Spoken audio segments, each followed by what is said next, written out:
ક્યારેક અરીસામાં જોઈને એવું થાય છે કે અરે આ કોણ છે? અચાનક જ અવાજ કેમ બદલાઈ ગયો? ઊંચાઈ કેટલી જલ્દી વધવા માંડી? અને હા, લાગણીઓ તો જાણે રોલર કોસ્ટર પર સવાર છે. જો આવું કંઈક અનુભવાતું હોય તો ચિંતા કરવાની જરૂર નથી. આ છે કિશોરાવસ્થા. એકદમ રોમાંચક, પણ એટલો જ ગૂંચવણભર્યો સમય.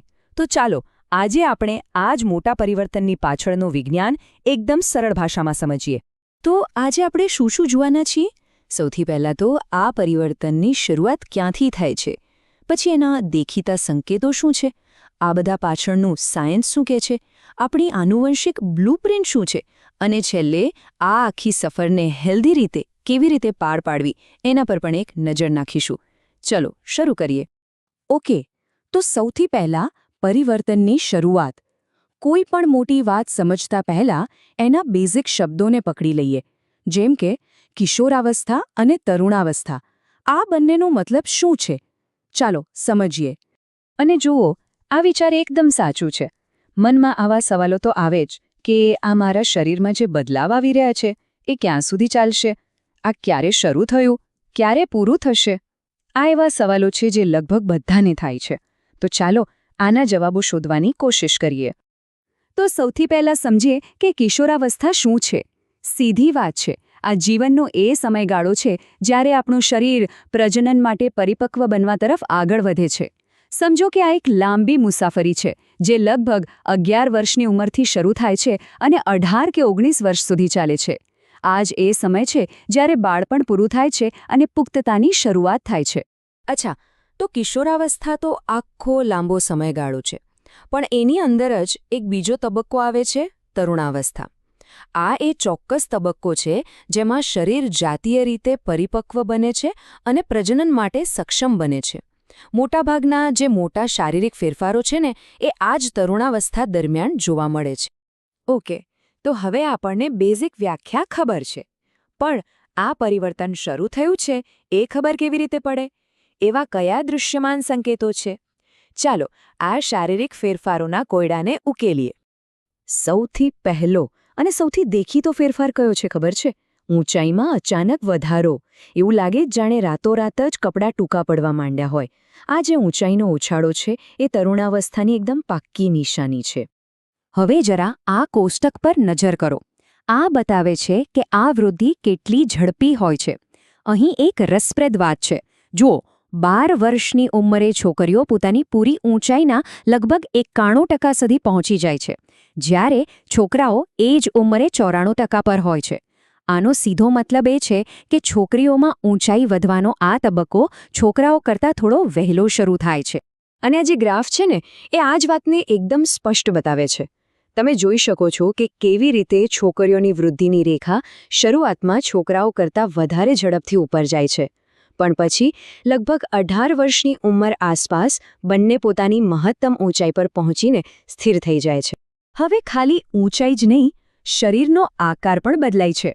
અને આ ફેરફાર છોકરાઓ અને છોકરીઓમાં અલગ અલગ હોય છે. છોકરાઓના ખભા પહોળા થાય છે અને એમના સ્નાયુઓ વધુ દેખાવા લાગે છે. બીજી બાજુ છોકરીઓમાં કમરની નીચેનો ભાગ પહોળો બને છે. અને છોકરાઓમાં એક બીજો મોટો ફેરફાર આવે છે, અવાજમાં. એમની સ્વરપેટી એટલે કે વોઇસ બોક્સ મોટી થવા લાગે છે અને આ જ વસ્તુ ગળામાં બહારની તરફ ઉપસી આવે છે, જેને આપણે કંઠમણી કહીએ છીએ. આના લીધે જ અવાજ ભારે અને ઘોઘરો થઈ જાય છે અને ક્યારેક તો બોલતા બોલતા અવાજ ફાટી પણ જાય છે, જે એકદમ સામાન્ય છે. આ સિવાય બીજા પણ કેટલાક સંકેતો છે, જેમ કે પરસેવો વધારે થવો. અને હા, એક એવો ફેરફાર જે કદાચ કોઈને બહુ ગમતો નથી, ખીલ અને ફોડલીઓ. આ સમયમાં પરસેવાની અને તૈલીય ગ્રંથિઓ ખૂબ જ સક્રિય થઈ જાય છે, એટલે ચહેરા પર ખીલ દેખાવા એકદમ સામાન્ય વાત છે. સારું, તો આપણે બહારથી દેખાતા બધા ફેરફારોની વાત તો કરી, પણ સવાલ એ છે કે આ બધું થઈ કેમ રહ્યું છે? આ બધા પાછળનું વિજ્ઞાન શું છે? કોણ છે આ મુખ્ય નિયંત્રક? ચાલો હવે એને શોધી કાઢીએ. તો સવાલ એકદમ સીધો છે. આ બધા ફેરફારો પાછળ છે કોણ? આપણા શરીરની અંદર એવું તો શું છે જે આ બધા ફેરફારોને નિયંત્રિત કરી રહ્યું છે? અને જવાબ છે અંતઃસ્ત્રાવો, એટલે કે હોર્મોન્સ. એને તમે શરીરના રાસાયણિક સંદેશા વાહકો પણ કહી શકો. આ એવા રસાયણો છે જે આપણી અંતઃસ્ત્રાવી ગ્રંથિઓમાંથી નીકળીને સીધા લોહીમાં ભળે છે અને શરીરના અલગ અલગ ભાગોને સંદેશો મોકલે છે કે ચાલો હવે બદલાવનો સમય થઈ ગયો છે. હવે આ આખી સિસ્ટમ કામ કેવી રીતે કરે છે? તો જુઓ, આ એક સાંકળ જેવું છે. બધી જ શરૂઆત થાય છે મગજમાં રહેલી પિટ્યુટરી ગ્રંથિથી. એને માસ્ટર ગ્લેન્ડ પણ કહેવાય છે.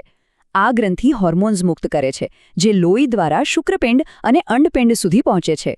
આ સંદેશો મળતા જ શુક્રપિંડમાંથી ટેસ્ટોસ્ટેરોન અને અંડપિંડમાંથી એસ્ટ્રોજન મુક્ત થવાનું શરૂ થાય છે. અને બસ આ જ હોર્મોન્સ તરુણાવસ્થાના બધા ફેરફારોને નિયંત્રિત કરે છે. ઓકે, તો હોર્મોન્સ આ બધા ફેરફારો માટે જવાબદાર છે એ તો આપણે સમજ્યા, પણ શરીરને કેવી રીતે ખબર પડે છે કે કયા હોર્મોન્સ બનાવવાના છે? આ આખો પ્લાન ક્યાં લખેલો છે? જવાબ છે આપણી આનુવંશિક બ્લુપ્રિન્ટમાં. ચાલો એને સમજીએ. આપણા શરીરના દરેક કોષની અંદર સૂચનાઓનું એક પુસ્તક હોય છે જેને આપણે રંગસૂત્ર કહીએ છીએ. મનુષ્યમાં આવા 23 જોડ રંગસૂત્રો હોય છે. એમેથી જે 2 રંગસૂત્રો છે એક્સ અને વાય, એને લિંગી રંગસૂત્રો કહેવાય છે, કારણ કે એ જ નક્કી કરે છે કે વ્યક્તિ સ્ત્રી હશે કે પુરુષ. જો કોઈ સ્ત્રી હોય તો એમાં 2 એક્સ રંગસૂત્રો XX હશે, અને જો પુરુષ હોય તો એમાં 1 એક્સ અને 1 વાય રંગસૂત્ર XY હશે. હવે અહીંયા એક બહુ જ મહત્વની વાત છે. જુઓ, માતાના અંડકોષમાં તો હંમેશા એક્સ રંગસૂત્ર જ હોય છે, પણ પિતાના શુક્રકોષમાં એક્સ પણ હોઈ શકે છે અને વાય પણ. તો જો એક્સવાળો શુક્રકોષ અંડકોષને ફલિત કરે તો બને XX એટલે કે છોકરી, અને જો વાયવાળો શુક્રકોષ ફલિત કરે તો બને XY એટલે કે છોકરો. તો બાળકના લિંગનો આધાર પિતાના શુક્રકોષ પર રહેલો છે. તો આ બધી વૈજ્ઞાનિક વાત આપણે કેમ કરી રહ્યા છીએ? કારણ કે જ્યારે આપણને ખબર હોય કે આપણા શરીરમાં શું ચાલી રહ્યું છે અને કેમ ચાલી રહ્યું છે, ત્યારે આપણે એની વધુ સારી સંભાળ રાખી શકીએ છીએ. તો ચાલો આ અદ્ભુત સફરને સ્વસ્થ બનાવવા માટે કેટલીક ટિપ્સ પર નજર કરીએ. સૌથી પહેલી અને સૌથી જરૂરી વસ્તુ છે સંતુલિત આહાર. વિચારો કે શરીર એક સુપરફાસ્ટ ટ્રેનની જેમ વધી રહ્યું છે, તો એને ઉત્તમ ગુણવત્તાનું બળતણ તો જોઈએ જ ને. ભોજનમાં પ્રોટીન, કાર્બોહાઈડ્રેટ્સ, ચરબી, વિટામિન્સ બધું જ હોવું જોઈએ. અનાજ, દૂધ, શાકભાજી, ફળો આ બધું જ જરૂરી છે. અને ખાસ કરીને આયર્નવાળો ખોરાક, જેમ કે પાલક જેવી ભાજી, જે લોહી બનાવવામાં મદદ કરે છે. બીજી મહત્વની વાત છે વ્યક્તિગત સ્વચ્છતા. આપણે જોયું કે આ સમયમાં પરસેવો વધુ થાય છે, એટલે દિવસમાં ઓછામાં ઓછું એકવાર સ્નાન કરવું ખૂબ જ જરૂરી છે. આનાથી શરીર સ્વચ્છ રહે છે અને બેક્ટેરિયલ ચેપથી પણ બચી શકાય છે. એકદમ સરળ પણ ખૂબ જ અસરકારક આદત છે. અને છેલ્લે એક ખૂબ જ ગંભીર અને જરૂરી સલાહ: કોઈપણ પ્રકારના નશીલા પદાર્થોને ના કહો, હંમેશા. આ વસ્તુઓ ખૂબ જ વ્યસનકારક હોય છે અને શરીર અને મન બંનેને બરબાદ કરી શકે છે. યાદ રાખો, સ્વાસ્થ્યથી વધુ કિંમતી કંઈ જ નથી.